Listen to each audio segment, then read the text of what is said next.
Hello दोस्तों, आज मैं आपको कक्षा 7वीं की राजनीति विज्ञान की फर्स्ट चैप्टर समानता पढ़ाने जा रहा हूँ। समानता शब्द से ही आपको लगता होगा ये चैप्टर किसके बारे में है और इसका क्या अर्थ है। समानता का अर्थ है प्रत्येक व्यक्ति लोगों के समूह को उनके परिस्थितियों या की परवाह किए बिना समान संसाधन और अवसर दिए जाते हैं। समानता यानी कि समान होने की स्थिति को दर्शाता है। ठीक है, तो हम चलते हैं, शुरुआत करते हैं। ये चैप्टर हम एनसीईआरटी की लाइन टू लाइन पढ़ेंगे। इसमें ऐसा कुछ ना हो जिसमें हम छोड़ दें, सब कुछ पढ़ेंगे इसके अंदर। ठीक है, हम नहीं चाहते हैं आपके एग्ज़ाम में कोई एमसीक्यू क्वेश्चन आता हो आप उसे छोड़ के आए, इसलिए हम इसे ऐसा कुछ चीज़ ना हो जो हम छोड़ के और बिना मतलब स्किप किए पढ़ाए। तो हम चाहेंगे इस वीडियो को ध्यानपूर्वक देखें और अपने दोस्तों को शेयर करें। तो चलिए शुरू करते हैं। समानता, जैसा कि मैंने अभी शुरुआत में ही कहा था, समानता का अर्थ होता है प्रत्येक व्यक्ति या लोगों का समूह एवं उनके परिस्थितियों की परवाह किए बिना समान संसाधन और अवसर दिए जाते हैं, यानी कि समान होने की स्थिति को समानता कहते हैं। भारतीय लोकतंत्र में समानता, भारतीय संविधान में सब व्यक्तियों को समान मानता है। आप सभी को पता है भारत एक लोकतंत्र देश है। ठीक है, अब भारत का शासन एक संविधान के अकॉर्डिंग चलता है। इसका अर्थ है कि देश के व्यक्ति चाहे पुरुष हो या स्त्री हो, किसी भी जाति, धर्म या शैक्षिक और आर्थिक पृष्ठभूमि से संबंध रखते हो, वे सब समान माने जाएंगे। लेकिन इसके बाद भी हम ये नहीं कह सकते हैं कि असमानता खत्म हो गई है या ख़त्म नहीं हुई है, लेकिन फिर भी कम से कम भारतीय संविधान में सब व्यक्तियों को समानता सिद्धांत को मान्य किया गया है। आप सभी मेरे छोटे भाई बहन जो भी इस वीडियो को देख रहे होंगे, आप सब जानते हैं हमारे समाज में कितना समानता है, कितना समानता नहीं है कि ठीक है, हमारे संविधान, भारतीय एक लोकतंत्र देश है और भारत का जो शासन है वो संविधान के अकॉर्डिंग चलता है, जैसे कि मैंने शुरुआत में ही कहा। और हम सभी जानते हैं भारत में किन लोगों के साथ समानता के साथ मतलब हम सभी जानते हैं समानता और असमानता का फ़र्क हम सभी जानते हैं। ठीक है, तो यही सब चीज़ है जो समानता। तो आज भी हमारे समाज में आप देखते होंगे कि कई लोगों को जैसे कि काम के कारण, जाति के कारण आज हमारे समाज गाँव में आप जब भी अपने गाँव जाते हो या अपने आसपास के लोगों को अगर कोई मतलब व्यक्ति का काम अगर छोटा है तो उसके काम के अनुसार उसको इतनी इज्जत दी जाती है। कोई व्यक्ति अगर बड़ा काम कर रहा हो या अपने प्रोफेशन में ज़्यादा अव्वल हो तो उसके हिसाब से उससे बातें की जाती है। तो ये गलत है। जैसा कि हमारा संविधान कहता है, चाहे किसी ही प्रकार का आपका जाति या उच्च धर्म हो, कि आप कितने ही पढ़े लिखे हो, ठीक है, आपकी शैक्षिक योग्यता कितनी ही ज़्यादा क्यों ना हो, आप सभी एक जो भारत का नागरिक है एक दूसरे से समान है। ऐसा नहीं है कि कोई व्यक्ति ज़्यादा पढ़ लिख लिया है, ठीक है, जिसके पास ज़्यादा डिग्री है या ज़्यादा पैसे हैं, वो छोटे व्यक्ति को मतलब इज्जत ना करे, ऐसा नहीं है। ठीक है, तो समानता सिद्धांत को मान्य किया गया है जहां पहले भेदभाव और दुर्व्यवहार से लोगों की रक्षा करने के लिए कोई कानून नहीं था, अब अनेक कानून लोगों के सम्मान तथा उनके साथ समानता के व्यवहार को सुनिश्चित करने के लिए मौजूद हैं। आप सभी जानते हो आज़ादी से पहले मतलब जब संविधान भारत में लागू नहीं हुआ था उससे पहले किसी प्रकार का कानून नहीं था समानता पे। आप सभी जानते हो, मतलब इतिहास की किताबें आप पढ़ चुके हैं, मतलब अब उसमें पढ़ते हैं कि हमारा देश में जब कानून व्यवस्था नहीं थी तो किस प्रकार लोगों से एक ट्रीट किया जाता था।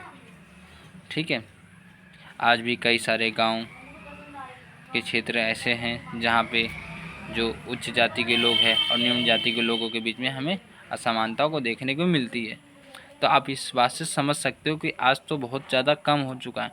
और ऐसा इसलिए कम हो चुका है कि आज हमारे देश में संविधान नाम की कोई चीज़ है, तो इसके कारण कानून है, तो इसलिए कम हो गई है। जब हमारे देश में सोचो, जब संविधान नहीं था, कानून नहीं था, तो उस समय किस प्रकार से मतलब असमानता को हम महसूस कर सकते हैं। या आप सभी मतलब बहुत सारी ऐसी मूवी है जिसमें आप देख सकते हो, ठीक है, असमानता समानता के बारे में। समानता को स्थापित करने के लिए संविधान में जो प्रावधान है उनमें कुछ निम्नलिखित है। प्रथम, कानून की दृष्टि में हर व्यक्ति समान है, ठीक है। इसका तात्पर्य है कि हर व्यक्ति को देश के राष्ट्रपति से लेकर कांता जैसी घरेलू काम की नौकरी करने वाली महिला तक सभी को एक जैसे कानून का पालन करना है। दूसरा, किसी भी व्यक्ति के साथ उसके धर्म, जाति, वंश, जन्मस्थान और उसके स्त्री या पुरुष होने के आधार पर भेदभाव नहीं किया जा सकता। तीसरा, हर व्यक्ति सार्वजनिक स्थानों पर जा सकता है जिनमें खेल के मैदान, होटल, दुकानें और बाजार आदि सम्मिलित है। सब लोग सार्वजनिक कुएं, सड़कों, नहाने के घाटों का उपयोग कर सकते हैं। चौथा, अस्पृश्यता का उन्मूलन कर दिया जाएगा, यानी कि छुआछूत को खत्म कर दिया जाएगा।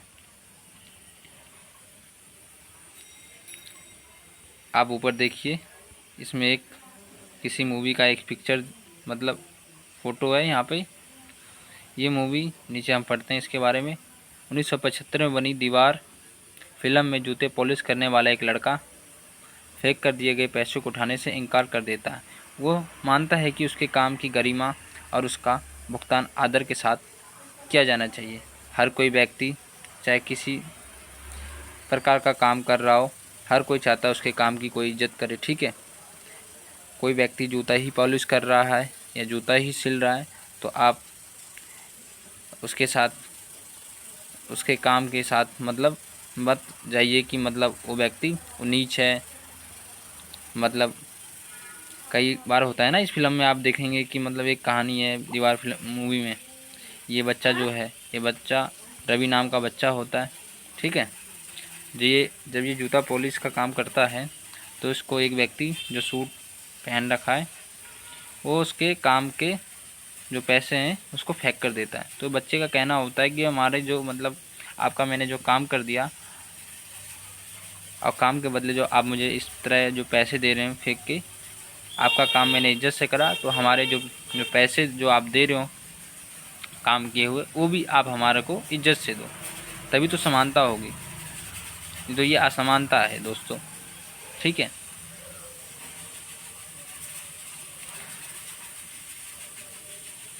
और उसके आगे पढ़ते हैं दोस्तों, ठीक है। और उसके स्त्री पुरुष होने के आधार पर भेदभाव नहीं किया जा सकता, जैसे हमने पढ़ा था दूसरे में। तीसरा क्या था कि हर व्यक्ति को सार्वजनिक स्थानों पर जा सकता है जिसमें खेल के मैदान, होटल, दुकानें और बाजार आदि सम्मिलित हैं। सब लोग सार्वजनिक कुएं, सड़कों और नहाने के शासन ने संविधान द्वारा मान्य किए गए समानता के अधिकार को दो तरह से लागू किया है। पहला कानून के द्वारा, दूसरा सरकार की योजनाओं व कार्यक्रमों द्वारा सुविधाहीन समाजों की मदद करके। भारत में ऐसे अनेक कानून हैं जो व्यक्ति के समान व्यवहार प्राप्त करने अधिकार की रक्षा करते हैं। कानून के साथ साथ सरकार ने उन समुदायों जिनके साथ सैकड़ों वर्षों तक असमानता का व्यवहार हुआ है उनका जीवन सुधारने के लिए अनेक कार्यक्रम और योजनाएं लागू की है। ये योजनाएं सुनिश्चित करने के लिए चलाई गई है जिन लोगों को अतीत में अवसर नहीं मिले अब उन्हें अधिकार का अवसर प्राप्त हो। इस दिशा में सरकार द्वारा उठाया गया एक कदम मध्याह्न भोजन की व्यवस्था भी है। आप सभी जानते हो स्कूलों में जो लंच के टाइम जो आपको भोजन मिलता है, मध्याह्न का जो भोजन मिलता है, जो व्यवस्था की गई है वो सरकार की योजनाओं के अनुसार की गई है। इस कार्यक्रम के अंतर्गत सभी सरकारी प्राथमिक स्कूलों बच्चों को दोपहर का भोजन स्कूल के द्वारा दिया जाता है। ये योजना भारत में सर्वप्रथम तमिलनाडु राज्य में प्रारंभ की गई थी और 2001 में उच्चतम न्यायालय ने सभी राज्यों और सरकारों में से अपने स्कूलों में 6 माह के अंदर आरंभ करने का निर्देश दिया। इस कार्यक्रम के काफ़ी सकारात्मक प्रभाव हुए। आप सभी दोस्त इस पॉइंट को नोट करेंगे। आपके एमसीक्यू क्वेश्चन में आएगा कि सबसे मध्याह्न भोजन कौन से राज्य में, मध्याह्न का भोजन की व्यवस्था सबसे पहले कौन से राज्य में शुरू की गई थी। तो बच्चे स्कूल में तमिलनाडु राज्य में प्रारंभ की गई थी 2001 में उच्चतम न्यायालय ने सभी राज्यों में इसे लागू करने के लिए कहा था। तो इसे ज़रूर नोट करिएगा कॉपी में। इस कार्यक्रम में काफ़ी सकारात्मक प्रभाव हुए उदाहरण के लिए दोपहर का भोजन मिलने के कारण गरीब बच्चों ने अधिक संख्या में स्कूल में प्रवेश लेना और नियमित रूप से स्कूल जाना शुरू कर दिया।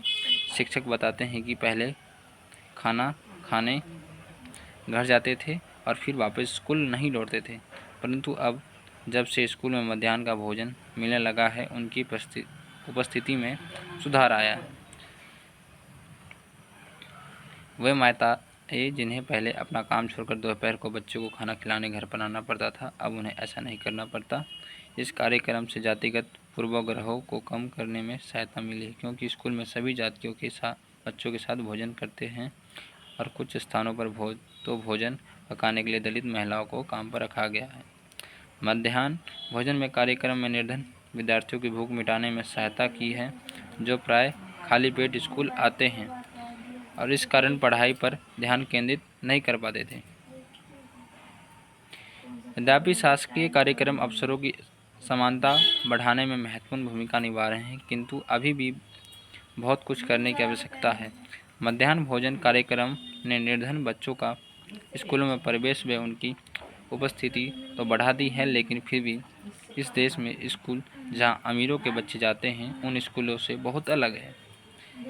वर्तमान की स्थिति में तो बहुत ज़्यादा सुधार है, लेकिन ये जो किताब है ये काफ़ी पुरानी है तो उस समय की, लेकिन आज भी गाँव कस्बों में काफ़ी ज़्यादा प्राइवेट स्कूलों की तुलना में सरकारी स्कूल काफ़ी जो फैसिलिटी है वो कम है। लेकिन आज शहरों के जो सरकारी स्कूल हैं, गवर्नमेंट स्कूल हैं, आज कहीं ना कहीं प्राइवेट स्कूल से कई ज़्यादा फैसिलिटी प्रोवाइड कर रही है, सिर्फ शहरों के में हम देखते हैं। लेकिन आज गांव में आज भी स्कूल कच्चे का बना हुआ है, ठीक है, कच्चे मकान, ठीक है, कई सारी मतलब सुविधाएं नहीं मिल पा रही हैं गांव के स्कूलों में, ठीक है, आज भी। तो आगे पढ़ते हैं, जिनमें ओम प्रकाश वाल्मीकि जैसे दलित बच्चों के साथ भेदभाव और असमानता का व्यवहार किया जाता है। इन बच्चों को ऐसी असमान स्थिति में ढकेला जाता है जहां उनके सम्मान की रक्षा नहीं हो पाती। ऐसा इसलिए है क्योंकि कानून बन जाने के बाद लोग उन्हें समझने से इनकार कर देते हैं। कई बार ऐसा होता है, सरकार कई प्रकार के कानून लाती है, लोगों के बीच में या लोगों को उसे समझने में काफ़ी ज़्यादा टाइम लगता है, समय लगता है, ठीक है। जैसे कि आज कोई कानून बना लोगों के लिए तो साल 2 साल लग जाते हैं, ठीक है, लोगों को समझने में, ठीक है। लोगों को समझने में क्या मेन बात है कि मतलब लोग उसे अपनाने में टाइम लगा लेते हैं, ये बात है। इस साइड में डॉक्टर भीमराव अम्बेडकर, जिन्हें संविधान का जनक भी कहा जाता है, ये खुद एक दलित वर्ग से संबंध रखते थे। आप सभी इसकी कहानी जानते होंगे, जो बच्चे नहीं जानते मैं इसके लिए एक विशेष वीडियो लाऊंगा डॉक्टर भीमराव अम्बेडकर से जुड़े, ठीक है। इसके नीचे जो लिखा हुआ मैं आपको पढ़ के बताता हूँ। अपने आत्मसम्मान को दांव पर लगाकर जीवित रहना अशोभनीय है। आत्मसम्मान जीवन का सबसे जरूरी हिस्सा है, इसके बिना व्यक्ति नग्न है। आत्मसम्मान के साथ जीवन बिताने के लिए व्यक्ति को कठिनाइयों पर विजय प्राप्त करनी होती है। केवल कठिन और निरंतर संघर्ष से ही व्यक्ति बल और विश्वास की मान्यता प्राप्त कर सकता है, जैसा कि अम्बेडकर जी का और आगे भी लिखा हुआ है, ठीक है। मनुष्य नाशवान है, हर व्यक्ति को किसी न किसी दिन मरना है, परंतु व्यक्ति को ये संकल्प लेना चाहिए कि अपने जीवन का बलिदान आत्मसम्मान के उच्च आदर्शों को विकसित करने और अपने मानव जीवन को बेहतर बनाने में करेगा। किसी साहसी व्यक्ति के आत्मसम्मान में रहित जीवन जीने से अधिक है अशोभनीय है और कुछ नहीं। जैसा ये B.R. अम्बेडकर का यानी कि डॉक्टर भीमराव अम्बेडकर का कहना था, ठीक है। आगे पढ़ते हैं इस पैराग्राफ से। इसका मुख्य कारण यह है कि दृष्टिकोण में बहुत धीरे धीरे परिवर्तन आता है। यद्यपि लोगों में जानते कि भेदभाव का व्यवहार कानून के विरुद्ध है, फिर भी वो जाति, धर्म, अपंगता, आर्थिक स्थिति और महिला होने के आधार पर लोगों को असमानता का व्यवहार करते हैं। वर्तमान की दृष्टि को बदलना तभी संभव है जब लोग ये विश्वास करने लगे कि कोई भी कमतर नहीं है और हर व्यक्ति सम्मानजनक व्यवहार और अधिकारी प्रजातंत्रीय समाज में समानता स्थापित करना और एक सतत संघर्ष है। जिसमें व्यक्तियों और विभिन्न समाजों को सहयोग देना। इस पुस्तक में आप इसके बारे में और अधिक पढ़ेंगे। नेक्स्ट पैराग्राफ पे आते हैं दोस्तों, अन्य लोकतंत्रों में समानता के मुद्दे। शायद आप सोच रहे होंगे कि भारतीय लोकतंत्र ही ऐसा है जहां असमानता का अस्तित्व है और जहां समानता के लिए संघर्ष जारी है। सच तो यह है कि संसार के अधिकांश लोकतांत्रिक देशों में समानता के मुद्दे पर विशेष रूप से संघर्ष हो रहे हैं। उदाहरण के लिए संयुक्त राज्य अमेरिका, अमेरिकन लोग जिनके पूर्वज गुलाम थे और अफ्रीका से लाए गए थे, वे आज भी अपने जीवन के मुख्य रूप से असमान बताते हैं। जबकि 1950 के अंतिम दशक में अमेरिकनों को समान अधिकार दिलाने के लिए आंदोलन हुआ था। इससे पहले अफ्रीकी अमेरिकनों के साथ संयुक्त राज्य अमेरिका में बहुत असमानता का व्यवहार होता था और कानून भी उन्हें समान नहीं मानता था। उदाहरण के लिए बस से यात्रा करते समय उन्हें बस से में पीछे बैठना पड़ता था, या जब भी कोई गोरा आदमी बैठना चाहे उन्हें अपनी सीट से उठ जाना पड़ता था। तो ऐसी व्यवस्था थी यूएसए में, यानी कि संयुक्त राज्य अमेरिका में। रोजा पार्क्स 1913-2005, मतलब 1913 में उसका जन्म हुआ, 2005 में उसकी मृत्यु हुई। रोजा पार्क्स नामक एक कोई व्यक्ति होगी, महिला थी, एक अफ्रीकी अमेरिकन महिला थी रोजा पार्क्स। 1 दिसंबर 1955 को दिन भर काम करके थक जाने के बाद बस में उन्होंने अपनी सीट एक गोरे व्यक्ति को देने से मना कर दिया। उस दिन उनके इनकार से अफ्रीकी अमेरिकनों के साथ असमानता को लेकर एक विशाल आंदोलन शुरू हो गया, जो नागरिक अधिकार आंदोलन, सिविल राइट्स मूवमेंट कहलाया। तो यहाँ से बच्चों में ध्यान देंगे कि एमसीक्यू क्वेश्चन यहाँ से बन सकता है, नागरिक अधिकार आंदोलन, सिविल राइट मूवमेंट कब से शुरू हुआ था और उसके पीछे की कहानी क्या थी। ठीक है। 1964 के नागरिक अधिकार अधिनियम ने नस्ल, धर्म और राष्ट्रीय मूल्य के आधार पर भेदभाव का निषेध कर दिया। इसने ये भी कहा कि अफ्रीकी अमेरिकन बच्चों के लिए सब स्कूलों के दरवाजे खोले जाएंगे और उन्हें उन स्कूलों में नहीं जाना पड़ेगा जो विशेष रूप से केवल उन्हीं के लिए खोले गए थे। इतना होने के बावजूद भी अधिकांश अफ्रीकी अमेरिकन गरीब, अधिकतर अफ्रीकी अमेरिकन के बच्चे केवल ऐसे सरकारी स्कूलों में प्रवेश लेने के लिए सामर्थ्य रखते हैं जहां कम सुविधाएं हैं और कम योग्यता वाले शिक्षक, जबकि गोरे विद्यार्थी निजी स्कूलों में जाते हैं और उन क्षेत्रों में रहते हैं जहां के सरकारी स्कूलों में के स्तर निजी स्कूलों जैसा ऊंचा है। नीचे ये फोटो पिक्चर है, देख सकते हो आप। रोजा पार्क्स अफ्रीकी महिला औरत जिनकी एक विद्रोही प्रतिक्रिया ने अमेरिका इतिहास की एक दिशा बदल दी। ठीक है, ये पढ़ते हैं दोस्तों, भारत के संविधान के अनुच्छेद 15 के अंदर क्या क्या चीज़ें हैं। ठीक है, आपको पता होगा भारतीय संविधान के अनुच्छेद, या मैं बता देता हूँ, जो हमारा मौलिक अधिकार है, मूल अधिकार और अनुच्छेद संविधान के भाग 3 में है। अनुच्छेद 14 से 18 तक है समानता का अधिकार, जिसमें हमारे समानता की बात की गई है और हमारे अधिकारों की बात की गई है। ठीक है। 15 अनुच्छेद 15 कहता है, धर्म, मूल, वंश, जाति, लिंग या जन्मस्थान के आधार पर विभेद या प्रतिषेध, यानी कि धर्म, नस्ल, जाति, लिंग या जन्मस्थान के आधार पर भेदभाव निषेध है। मतलब किसी प्रकार का भेदभाव नहीं किया जा सकता। अगर किसी प्रकार का आपके साथ जातिगत, लिंग या जन्म स्थान के आधार पर आपके साथ भेदभाव होता है तो वो कानून रूप से दंडनीय है। राज्य के द्वारा धर्म, मूल, वंश, जाति, लिंग एवं जन्म स्थान आदि के आधार पर नागरिकों के प्रति जीवन किसी भी क्षेत्र में भेदभाव नहीं किया जाएगा। ऐसा हमारा अनुच्छेद 15 का है। ठीक है। राज्य किसी नागरिक के विरुद्ध केवल धर्म, मूल, जाति, जन्मस्थान में किसी प्रकार का भेदभाव या विभेद नहीं करेगा। ठीक है।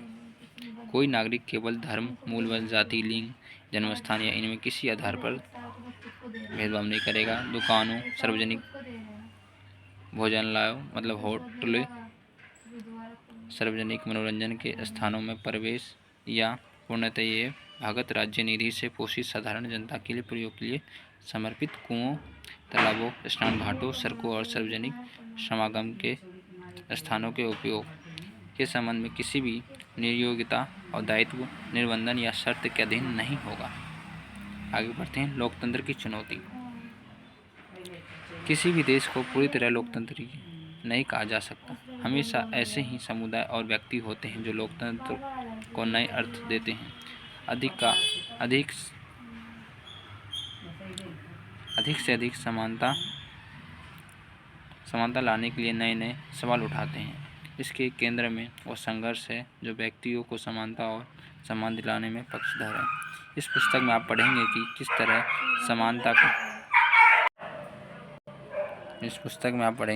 तरह समानता का प्रश्न भारतीय लोकतंत्र में हमारे दैनिक जीवन में विभिन्न पहलुओं को प्रभावित करता है। इन पाठों को पढ़ते हुए विचार कीजिए कि क्या सब व्यक्तियों को समानता और उनके आत्मसम्मान को ऊंचा रखने की भावना को लोग स्वीकार कर रहे हैं या नहीं।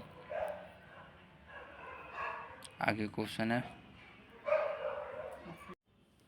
इसमें दिए गए अभ्यास प्रश्न को आपको मैं बारी बारी से आंसर दिए बताता हूँ। जैसे कि पहला प्रश्न इसमें पूछा है, लोकतंत्र में सार्वभौमिक वयस्क मताधिकार क्यों महत्वपूर्ण है। दोबारा से मैं क्वेश्चन पढ़ देता हूँ। कुछ आवाज़ें आ रही होंगी बाहर की, उसके लिए मैं माफ़ी चाहूँगा दोस्तों, मेरे भाई। लोकतंत्र में सार्वभौमिक वयस्क मताधिकार क्यों महत्वपूर्ण है। आप सभी को बता दूं, ये शब्द आपके लिए नया हो भी सकता है और कुछ बच्चों के लिए ये शब्द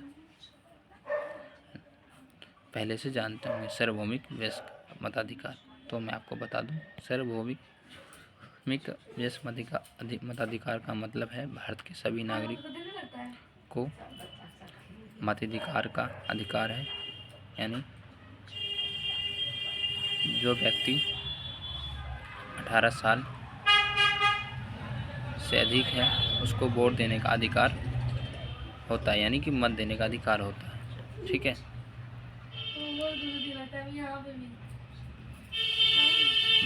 सार्वभौमिक वयस्क मताधिकार भारत के सभी नागरिकों को प्राप्त है। सार्वभौमिक वयस्क मताधिकार का विचार समानता के विचार पर आधारित है, क्योंकि इसमें किसी भी जाति, धर्म, लिंग, हर व्यक्ति को मताधिकार का अधिकार है। 18 साल या उससे अधिक उम्र के लोगों को इसमें किसी प्रकार का भेदभाव नहीं किया जाएगा, न जाति, न धर्म, न लिंग। ठीक है। क्योंकि ये घोषित करता है कि देश में प्रत्येक वयस्क स्त्री पुरुष, चाहे उसका आर्थिक स्तर या जाति कुछ भी क्यों ना हो, एक वोट का हकदार है।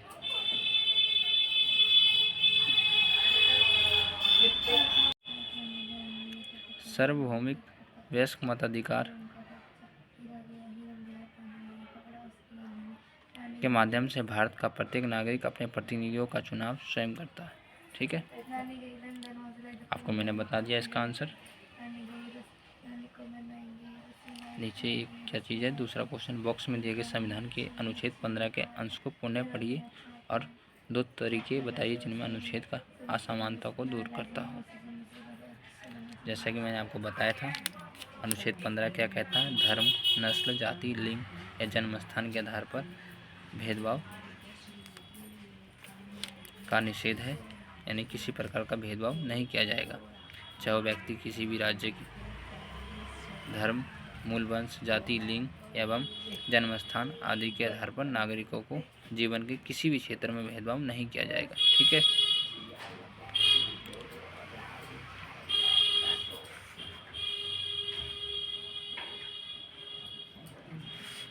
राज्य किसी नागरिक के विरुद्ध केवल आपको 2 पूछा है तो मैं आपको 2 बता देता हूँ महत्वपूर्ण क्यों है।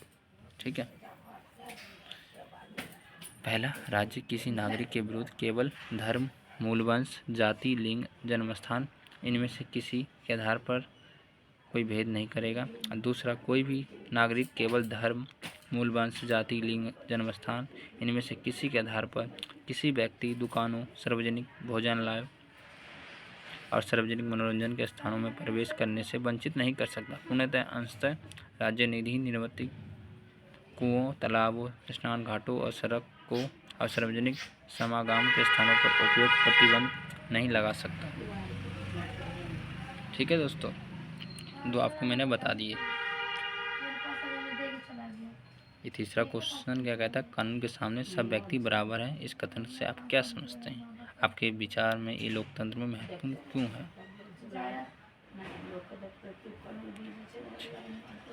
कानून के सामने सब व्यक्ति बराबर हैं, इससे आप क्या समझते हैं? अपने विचार बताइए। जैसे कि मैंने बताया, चाहे आम आदमी हो या राष्ट्रपति, सभी कानून के सामने बराबर है। ठीक है, कानून के समक्ष सभी व्यक्ति बराबर है, इसका तात्पर्य ये है कि कानून के समक्ष सभी व्यक्ति समान है, चाहे वो भारत के सबसे बड़ा पद राष्ट्रपति का हो या एक सामान्य नागरिक का। सभी को एक तरह के अपराध के लिए एक ही तरह के दंड देने का प्रावधान है हमारे संविधान के अनुसार। दूसरा, कानून किसी भी व्यक्ति के साथ उसके धर्म, जाति, लिंग, वंश, क्षेत्र के आधार पर भेदभाव नहीं करता। कानून के समक्ष भारत के सभी नागरिक एक समान हैं। हमारे विचार से कानून के समक्ष समानता से लोगों को ये संदेश जाता है, देश में किसी भी के साथ भेदभाव नहीं हो रहा है और हम कानून के समक्ष सामान्य जनता का भी वही महत्व है जो बड़े पद पर बैठे व्यक्ति का। इससे लोकतंत्र काफ़ी मजबूत होता है। आगे क्वेश्चन दिया गया चौथा, दिव्यांगजन अधिकार अधिनियम 2016 के अनुसार उनके समान अधिकार प्राप्त है, समाज में उनकी पूरी भागीदारी का संभव बनाना सरकार का दायित्व है। सरकार को उन्हें निःशुल्क शिक्षा देनी है और विकलांग बच्चों को स्कूलों की मुख्यधारा से सम्मिलित करना है। कानून के भी ये कहता है कि सार्वजनिक स्थानों पर जैसे कि भवन, स्कूल आदि के ढलान बनाए जाने चाहिए, इससे वहाँ विकलांगों के लिए पहुँचाना सरल हो। आप सभी जानते हो जो विकलांग बच्चे हैं उनको सारी सुविधाएं दी जाए ताकि वो भी बच्चे स्कूल जा सके, अपनी ठीक है पढ़ाई कर सके। तो जैसा कि क्वेश्चन में कह रहा है कि स्कूलों या भवनों में एक ढलान बनाया जाए ताकि उसको स्कूल में जाने आने में किसी प्रकार का कोई दिक्कत ना हो। जैसा कि आप चित्र में देख सकते हैं, चित्र में देखिए कि उस बच्चे के बारे में सोचिए, ठीक है, फिर आंसर करिएगा। ठीक है, और नीचे इस किताब में दे रखा है सार्वभौमिक वयस्क मताधिकार क्या होता है, जैसे कि मैंने शुरू में ही बताया, मतलब आंसर बताया था। ये लोकतंत्र समाज का अत्यंत महत्वपूर्ण पहलू है। इसका अर्थ है कि सभी वयस्क 18 वर्ष या उससे अधिक आयु के नागरिकों को वोट देने का अधिकार है, चाहे उनकी सामाजिक आर्थिक पृष्ठभूमि कुछ भी हो। गरिमा का क्या तात्पर्य है, संविधान क्या है, ये सभी बच्चे एक बार पढ़ लेना। ठीक है, पूरा चैप्टर ख़त्म होता है। नेक्स्ट चैप्टर आपको लेकर आऊँगा। ठीक है,